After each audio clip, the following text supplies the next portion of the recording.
Nueva hora, nuevo bloque informativo, saludándolos siempre a ustedes que están del otro lado, que nos están acompañando, que se van sumando a nuestras mañanas y por supuesto comenzando de una manera especial con grandes entrevistas, sobre todo Gastón, en un contexto donde la economía cobra protagonismo después de esta PASO 2023. Sin duda, Sale, bueno, la economía siempre es noticia aquí en la República Argentina, así que tienen mucho trabajo los economistas y por eso nosotros vamos a dialogar con uno de ellos. Estamos hablando de Marcelo Lescano, de la consultora Catalaxia. Bueno, Marcelo, bienvenido, muy buenos días. Hola, buen día, ¿cómo están? Bueno, ¿es así como digo, Marcelo, digo, los economistas tienen mucho trabajo acá en este país? Sí, creo que ningún economista se aburre en este país, ¿no? Imposible aburrirse, como se suele decir. Bueno, contanos un poco, Marcelo, la cuestión de lo que ha ocurrido después de estas elecciones, lo que ha pasado ayer, para explicarle un poco a la gente cuál es el contexto que vive la República Argentina y con esta suba del dólar, tanto del oficial como también del paralelo. Sí, bueno, lo que pasó prácticamente fue un cisne negro, lo que nosotros llamamos cisne negro, ¿no? Algo que no estaba previsto en ninguno de los escenarios de los resultados electorales, digamos que Javier Milei salga primero en las elecciones, ¿no? Eh, sí, y eso fue un condimento importante, digamos, ¿no? Porque como él plantea la dolarización directamente de la economía, todos corrieron, digamos, a comprar dólares ya directamente, ¿no? Entonces, eso hizo que la demanda de pesos cayera y obviamente el tipo de cambio empezó ya a moverse a la madrugada con el dólar cripto y después se vio reflejado en el dólar de la bolsa, digamos, en el que la gente compra libremente. Y entonces el Banco Central tuvo que ajustar su tipo de cambio fuertemente, más un 20%, y elevar las tasas de interés para evitar que la gente empiece a desarmar sus plazos fijos, ¿no? En forma masiva. Marcelo, ¿y esto qué consecuencias trae para la ciudadanía? Bueno, el efecto directo es la remarcación de precios que ayer estuvieron por encima o alrededor de un 25% en muchos productos. Eso se va a traducir en una inflación para el sector minorista en torno a un 8,5% seguramente para los próximos meses, siempre y cuando este escenario no se agrave, ¿no? O sea, mientras que el Banco Central sea exitoso en su política de evitar el desarme de los plazos fijos y la corrida contra el dólar y los depósitos en dólares, digamos, puede ser que se mantengan estos niveles de inflación que te estoy diciendo, en torno a un 8, un 9%, ¿no? Marcelo, una pregunta importante, sobre todo hubo muchas personas que lo votaron a Milei y que en verdad no tienen claro qué significa dolarizar o qué significa que se cumpla alguna de las medidas que él está planteando, que yo por supuesto no estoy poniendo ningún juicio, pero de forma sencilla, ¿cómo le podemos explicar a la gente qué es lo que pasaría o qué significa dolarizar o hacer alguna de las medidas económicas que él está planteando en un momento como está actualmente la situación y donde, bueno, hoy justamente vamos a conocer los datos del INDEC? Mira, dolarizar implicaría reestructurar toda la deuda del Banco Central. ¿Sí? El Banco Central, cada peso que emite el Banco Central es una deuda que él tiene con los portadores de pesos, ¿no? Y no solamente emite pesos, sino también tiene bonos que le da a los bancos. Por ejemplo, cada vez que una persona pone un plazo fijo en un banco, el banco le presta al Banco Central y este le paga una tasa de interés en pesos que ahora está en torno al 118%. Bueno, lo que propone mi ley es que todos los pesos y toda esa deuda que tiene el Banco Central se convierta a dólares y este ya no puede emitir pesos. Es decir, ahí el Banco Central va a acordar con, por ejemplo, con los banqueros o va a determinar cuál va a ser el tipo de cambio aplicable para transformar toda esa deuda que tiene en pesos, la va a transformar en dólares y le va a aplicar una tasa de interés digamos, para todos los acreedores. A partir de ahí va a quedar imposibilitado de emitir moneda, ¿no? Entonces, prácticamente la única tarea que va a tener el Banco Central va a ser la de control del sistema financiero, digamos, pero no va a poder aplicar política monetaria expansiva ni restrictiva, digamos, porque ya va a estar fuera de su alcance. Marcelo, ¿y esta dolarización es posible en la República Argentina? ¿Se puede dar? ¿Cuánto tiempo llevaría? Y te pregunto también porque, bueno, se habla de, siempre lo venimos hablando de esta cuestión de la falta de dólares aquí en nuestro país, por eso te pregunto la cuestión. Mira, de poder hacerlo se puede, el tema es que, fíjate que el problema central que vos tenés en Argentina es el déficit fiscal, ¿no? Entonces, ¿qué es lo que hacen los gobiernos desde la salida de la convertibilidad hasta ahora? Es cuando hay problemas de recaudación, digamos, o por ejemplo no alcanza para seguir gastando, echan mano a la emisión monetaria. Entonces, si vos tenés, ya no contás con esa herramienta de emitir, ¿no? Tenés dos vías, o bajás el gasto, aumentás la deuda, bueno, tres vías, o tomas deuda, ¿no? Pero bueno, como el tema de la deuda no está ahora, digamos, los gobiernos no pueden tomar deuda ahora porque prácticamente tienen cerrado el grifo de deuda, tienen que reducir gastos o aumentar impuestos, ¿no? Que era lo que pasaba en la salida de la convertibilidad.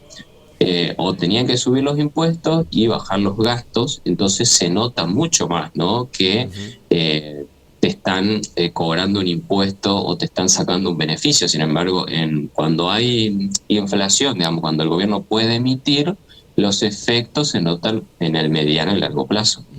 Marcelo, y vamos a suponer que Milei gana en octubre y asume en diciembre, primer día como presidente, ¿puede hacer ya esta cuestión de dolarizar la economía o le va a llevar un tiempo hacerlo?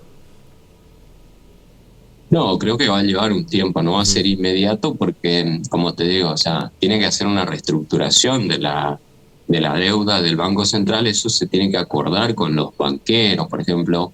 Tiene que haber, si bien el Banco Central es un organismo autárquico, es decir, tiene independencia económica, pero son negociaciones importantes. Imagínate que el volumen de letras de liquidez que tienen los bancos es altísimo. Hoy la exposición de los bancos en títulos públicos y en letras del Tesoro es muy alta, ¿sí? Entonces, no es algo que se puede hacer de la noche a la mañana. Y también, como te dije, hay que corregir muchos desequilibrios en el plano fiscal, digamos, ¿no? Que, por ejemplo, hoy el gobierno no está cumpliendo con las metas del Fondo Monetario, entonces el ajuste fiscal me parece que va a ser la primera tarea que van a llevar a cabo, ¿no?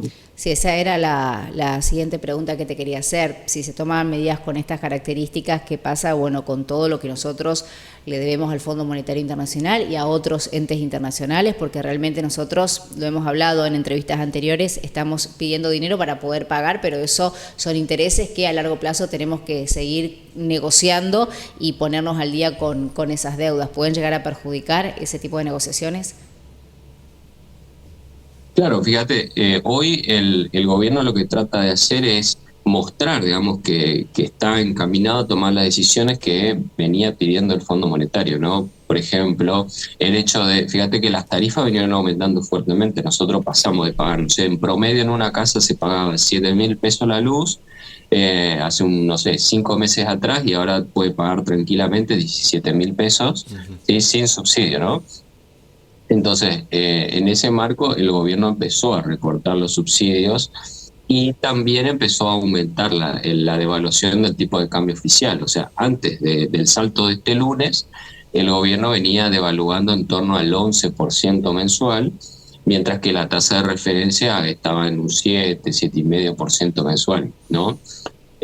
Lo cierto es que el gobierno necesita del acuerdo con el Fondo Monetario para que no se le complique más la situación, pero el acuerdo con el fondo no va a resolver todos los problemas, ¿no? Porque lo único que van a hacer con este acuerdo es tratar de ganar tiempo, digamos, porque todos los vencimientos se le van a sumar de acá a fin de año. Entonces, con este acuerdo con el fondo lo que hacen es oxigenar un poco las cuentas, pero lo cierto es que el déficit fiscal está muy lejos de la meta inicial que se acordó con el fondo, ¿no?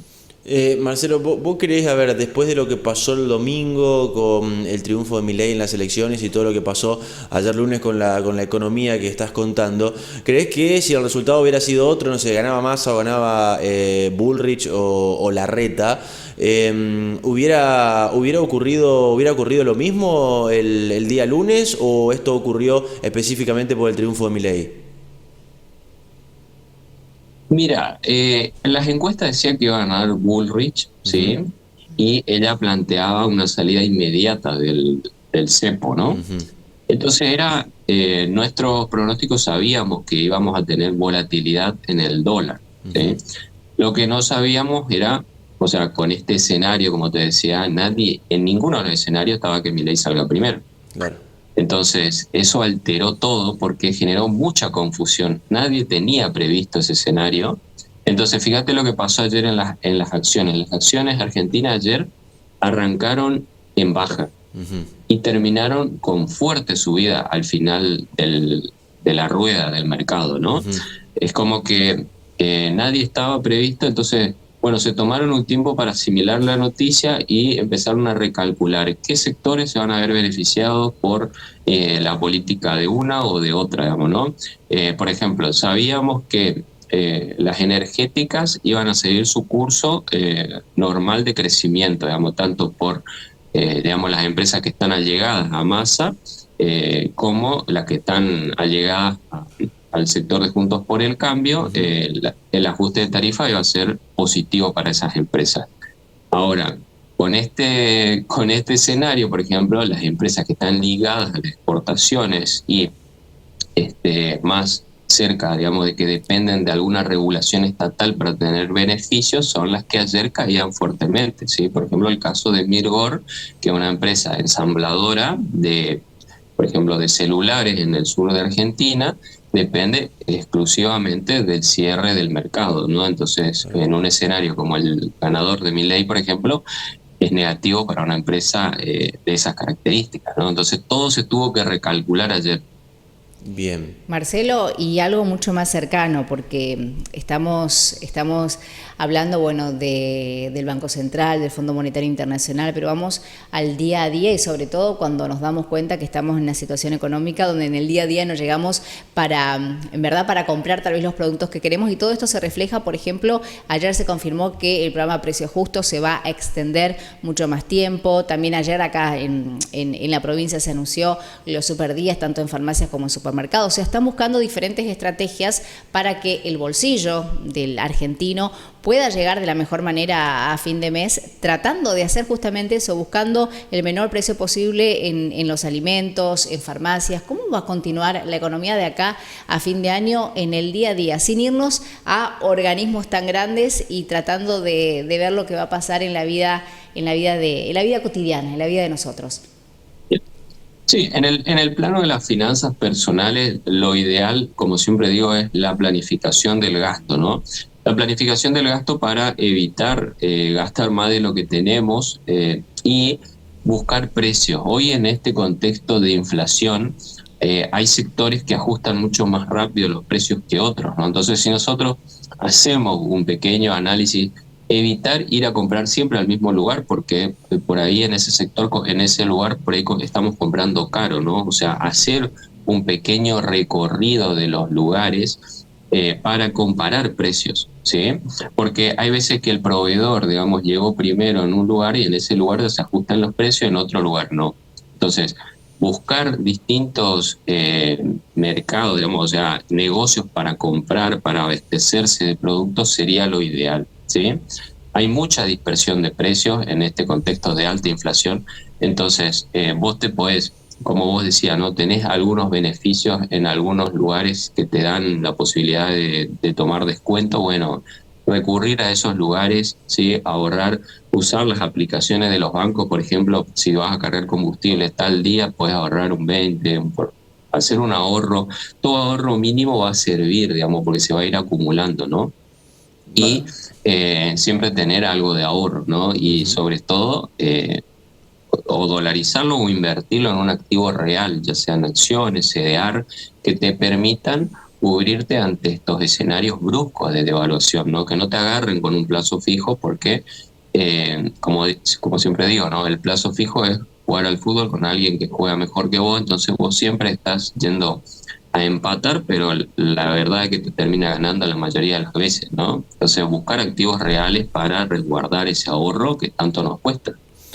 Marcelo, ¿y qué va a pasar con el dólar blue, digamos, que ha subido 80 pesos en la jornada de ayer? Digo, ¿se va a planchar o puede seguir el aumento en la jornada de hoy? Bueno, eso va a depender si la tasa que está ofreciendo el Banco Central, digamos, ayuda a que la gente siga renovando sus plazos fijos, ¿no? Si la gente empieza a desarmar el plazo fijo, si esta tasa que está ofreciendo no sirve, bueno, ahí la gente va a empezar a demandar más dólares, ¿no? O sea, eso se va a ir viendo con el correr de los días, vamos a ir viendo cómo están, si se van renovando o no los plazos fijos, ¿no?